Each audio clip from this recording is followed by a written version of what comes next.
Brought to you by Candid. Candid dusting powder, 4 skin problems का एक expert solution. Candid dusting powder, हटा खुजली, लगा कैंडिड।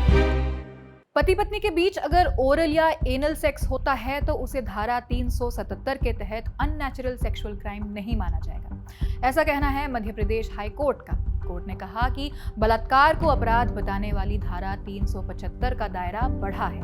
उसमें एनल और ओरल के साथ साथ दूसरे सेक्सुअल एक्ट्स को भी शामिल किया गया है। लेकिन इसी कानून के अपवाद यानी एक्सेप्शन 2 में पत्नी के साथ सेक्स को बलात्कार नहीं माना जाएगा।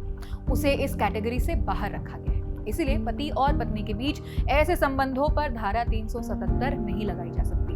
जस्टिस मिलिंद रमेश फड़के ने एक मामले की सुनवाई के दौरान कहा कि अगर कंप्लेन करने वाली महिला के उन आरोपों को सच भी मान लिया जाए जिसमें कहा गया है कि पति ने उसके साथ अननेचुरल सेक्स किया है, तब भी वे वैवाहिक रिश्ते यानी मैरिटल रिलेशंस के दायरे में किया गया काम है।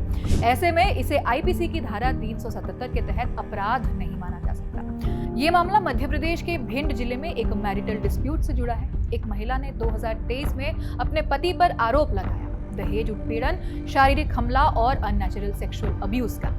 इस मामले में कई धाराओं के तहत एफआईआर दर्ज की गई। इनमें धारा 377 यानी अप्राकृतिक यौन अपराध, 398 ए यानी क्रूरता, 354 महिला पर हमला और डाउरी प्रोहिबिशन एक्ट की धाराएं शामिल हैं। महिला ने आरोप लगाया कि शादी के समय पर्याप्त दहेज देने के बावजूद पति और उसके परिवार ने ज्यादा पैसों के साथ साथ एक मोटरसाइकिल की मांग की। फिर महिला के पति ने क्या किया?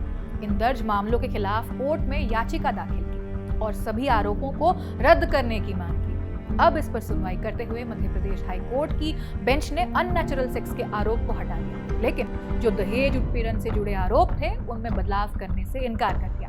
बेंच ने कहा कि इन आरोपों को रिकॉर्ड पर मौजूद सबूतों का सपोर्ट है, इन पर ट्रायल के दौरान विचार किया जाना चाहिए।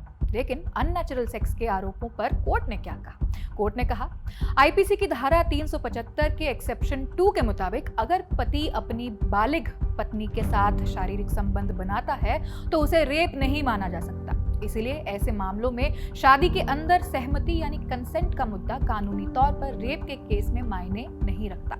कोर्ट ने आगे कहा कि एफआईआर में लगाए गए ये आरोप पहली नजर में पति के खिलाफ धारा 377 का अपराध नहीं बनाते। इसीलिए आरोपों के खिलाफ आईपीसी की धारा 377 के तहत चल रही कार्रवाई को रद्द किया जाता है। हालांकि कोर्ट ने सिर्फ अननेचुरल सेक्स वाले आरोप को हटाया है, बाकी जो आरोप हैं उनमें कोई बदलाव नहीं किया गया। पति पर दहेज के लिए प्रताड़ना, मारपीट और धमकी देने जैसे आरोप अब भी बने हुए हैं। कोर्ट ने यह भी कहा है कि बयान में कई तरह की कमियां हैं, मतलब मेडिकल सबूतों की कमी है। दूसरे मुद्दे जैसे झूठे मुकदमे में फंसाना जैसे मुद्दे ट्रायल के दौरान देखे जाएंगे।